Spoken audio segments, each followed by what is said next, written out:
किस्से कहानियों में शामिल जगन्नाथ मंदिर के रहस्य से आखिरकार पर्दा उठ चुका है।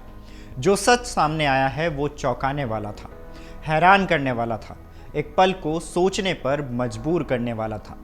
सांप बेशकीमती खजाने के बाद एक रहस्यमय सुरंग का भी जिक्र था। अब इस सुरंग की सच्चाई सामने आई है।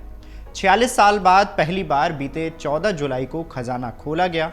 गणपति महाराज दिव्य सिंह देव ने मंदिर का दौरा किया और समिति के सदस्यों से बात की।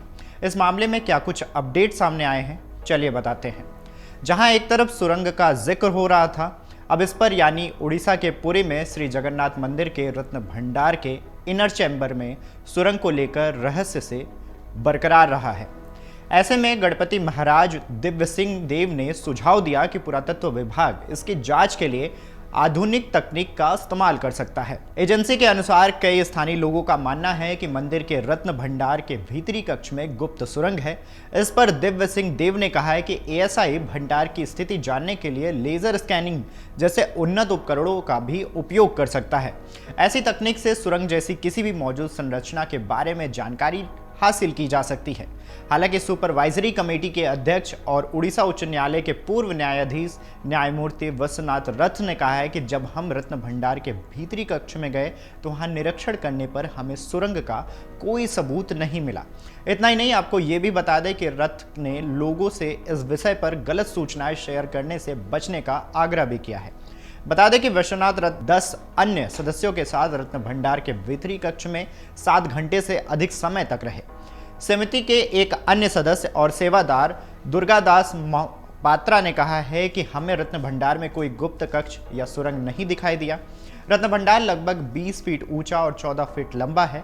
उन्हें निरीक्षण के दौरान देखे गई कुछ छोटी मोटी समस्याओं के बारे में जानकारी मिली। दुर्गादास ने कहा है कि छत से कोई छोटे छोटे पत्थर गिरे हैं और रत्न भंडार की दीवारों में दरार आ गई है। ये अच्छी बात रही कि फर्श उतना गीला नहीं था जितना कि अनुमान लगाया जा रहा था। बता दें कि पुरी में गुरुवार 18 जुलाई को 12वीं सदी के जगन्नाथ मंदिर के प्रतिष्ठित खजाने यानी रत्न भंडार को दूसरी बार फिर से खोला गया। इस दौरान सरकार द्वारा गठित समिति के अध्यक्ष और उड़ीसा न्यायालय के पूर्व न्यायाधीश न्यायमूर्ति विश्वनाथ रथ और उनके अन्य अधिकारी मौजूद रहे। उन्होंने बताया कि कीमती सामानों को अस्थायी स्ट्रांग रूम में शिफ्ट करने के लिए भंडार को एक सप्ताह में दूसरी बार खोला जाएगा। अधिकारियों ने बताया कि पुरी में 12वीं सदी के जगन्नाथ मंदिर के प्रतिष्ठित खजाने रत्न भंडार के भीतरी कक्ष के कीमती सामान और आभूषणों को गुरुवार को 7 घंटे में शिफ्ट कर दिया गया। इतना ही नहीं, इन कीमती सामानों को अब एक अस्थायी स्ट्रांग रूम में रखा गया है। श्री जगन्नाथ मंदिर प्रशासन के प्रमुख अरविंद पादी ने बताया कि रत्न भंडार के इनर चैम्बर से सभी कीमती सामान एक अस्थायी स्ट्रांग रूम में शिफ्ट हो गए हैं। इनमें लकड़ी और स्टील की अलमारी और संदूक सहित 7 कंटेनर शामिल थे। एसओपी के अनुसार भीतरी कक्ष और अस्थायी स्ट्रांग रूम दोनों को बंद कर सील कर दिया गया है। उड़ीसा उच्च न्यायालय के पूर्व न्यायाधीश न्यायमूर्ति विश्वनाथ रथ ने कहा है कि भीतरी कक्ष के अंदर आभूषण और कीमती सामान 7 कंटेनरों में रखे गए हैं।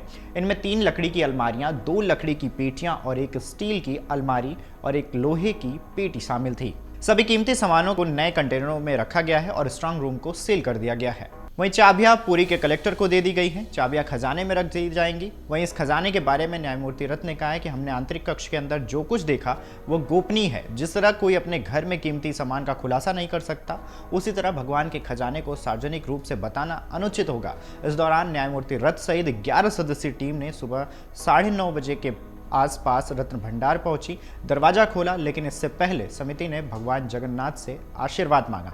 आपको बता दें कि जगन्नाथ मामले में जो एक रहस्य था अनिश्चित सुरंग का, उससे पर्दा उठा और जो सच सामने आया वो चौंकाने वाला था।